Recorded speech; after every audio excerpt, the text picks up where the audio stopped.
Update 3 days later.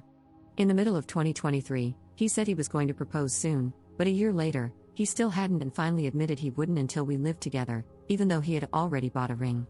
This was despite me asking him a couple of times what was holding things up, and he always assured me it would happen soon. After he finally shared this with me, he kept insisting I move in, even though I wasn't interested in doing so before an engagement. But I did because of how much I loved him, and the resentment has been slowly building ever since. I know it's my fault for moving in, and I should have been firmer about my boundaries. He knew from very early on that I didn't want to set up a household or home with a partner without an engagement. Early in the relationship, 8 to 9 months in, he wanted me to move in, but I told him that I wouldn't do that with someone unless I was going to marry the person and was engaged. He said at the time that it was okay and that he understood. So why did he say he was going to propose soon last year, knowing where we stood on this matter?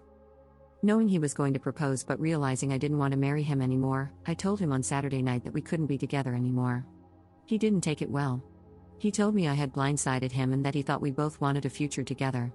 He initially said he didn't know what he did wrong, and I had to explain to him that he knew we had issues regarding him always having his way and him knowing I was uncomfortable about moving in before an engagement.